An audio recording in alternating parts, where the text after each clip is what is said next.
I really want this record to be the kind of record you can get home, put headphones on or whatever, and just sit there and be transported to this magical musical place.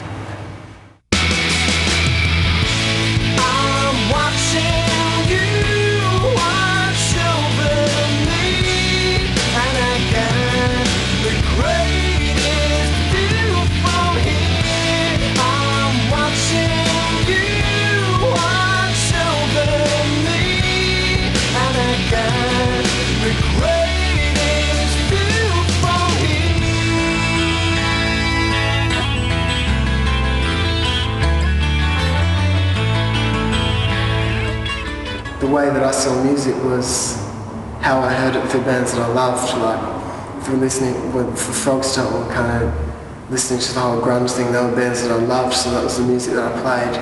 With Freak Show, we were into a lot more heavier stuff because we were getting older and I was just getting angrier as a person. When it came around to Neon Ballroom, it wasn't so much about playing music that I was listening to, it was about playing music as an expression of myself and using it as more of, it's more of an art form. It's more of creating something which is magical and something that you can listen to, and this album to me is really magical.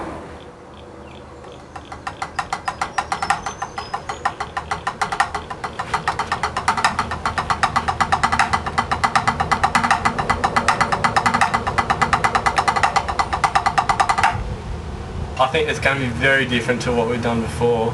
We're all a little bit older and we're all a little bit better players, so I know the whole thing is just about, we all got completely different musical tastes, so when we all play, we kind of bring those different tastes in. Yeah, there's heaps of harmonies. I like the harmonies, it's always fresh and new and it's good, it's always exciting.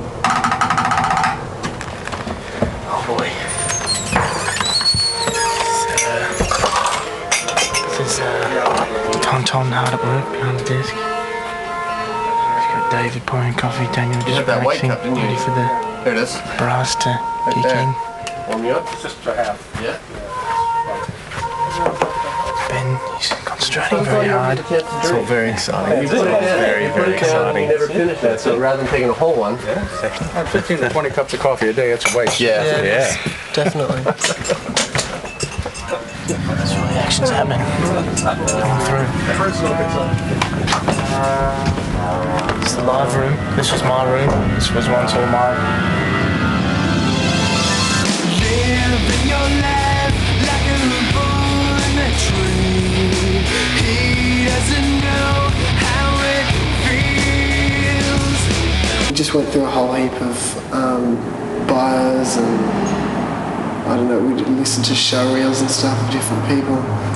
And David Bottrill just really stood out.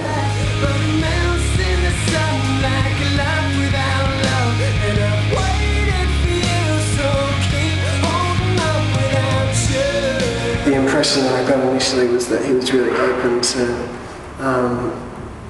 being ambitious, and he wasn't scared by a lot of the ideas I had, which a lot of the other guys that I met were.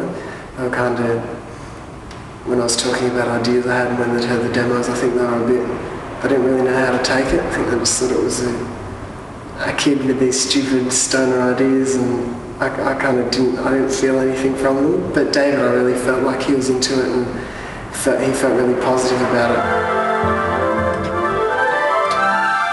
It takes a week.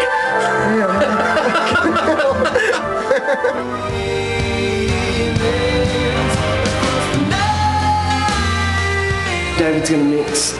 He's producing and I'm co-producing on this record, which is another thing that I kind of haven't really ventured into. Although on the last album I had a lot of ideas, we didn't really discuss any co-producing things. I just went in there and did my thing. This time around, it's a lot more conscious, like who's doing what. So it's a good feeling. There's this underlying confidence because it feels like everything's in place and we've kind of got this rough map.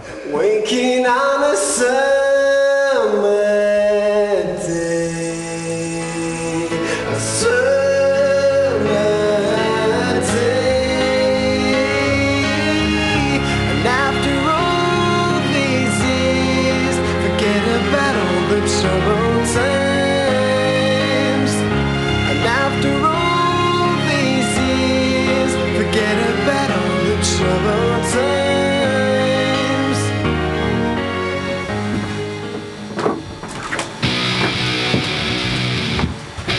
know. I just want to live a normal life.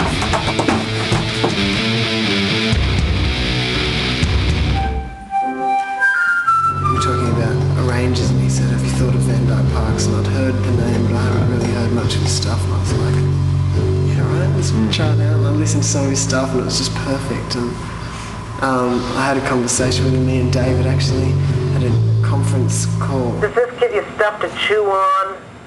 Definitely. We'll chew on it throughout the day and get back to None you. of this is like, I'm not trying to bring this down from Mount Zion. I'm not trying to be pretentious about this. I'm trying to strike a good balance between what I know and what I hear in your music. Okay. He's talking to him, and he's just so great. Just not totally on the same wavelength.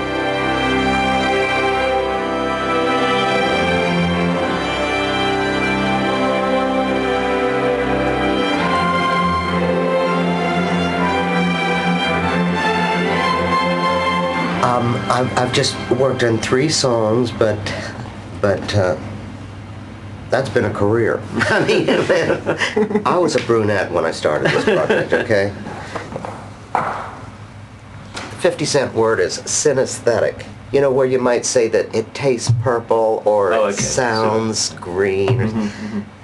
There are such relationships, and there are people who are cursed with this thing called synesthesia. Great artists and musicians have evoked those relationships when music feels cinematic, and this music does, and that's a gift.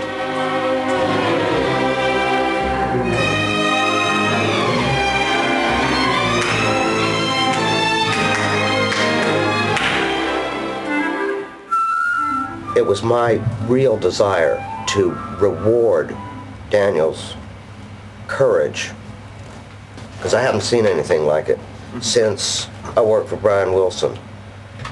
I haven't seen this kind of thing, you know, just for a person who didn't need to do something, but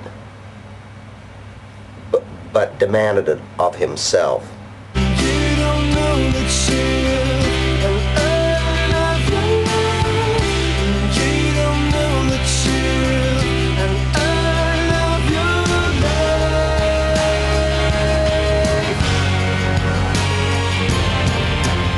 What have you been, Ben?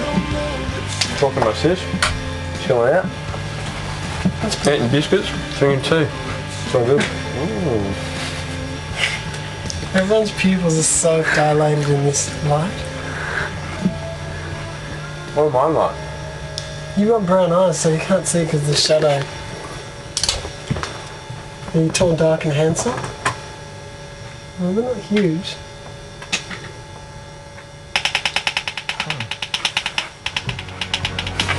You don't know the truth. You don't know the truth.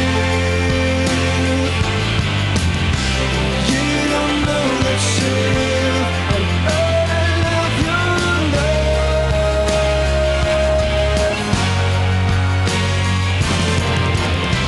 You don't know the truth.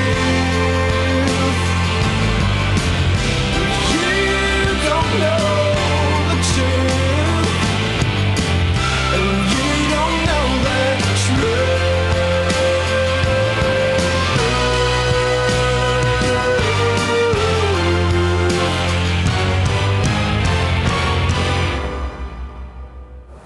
When I hear the finished product, when I hear this record, I think I'll look back on the last 2 years and say, well, I'm glad I did it, because I live for this music, and if I'm happy with the music, then I'm happy with my life.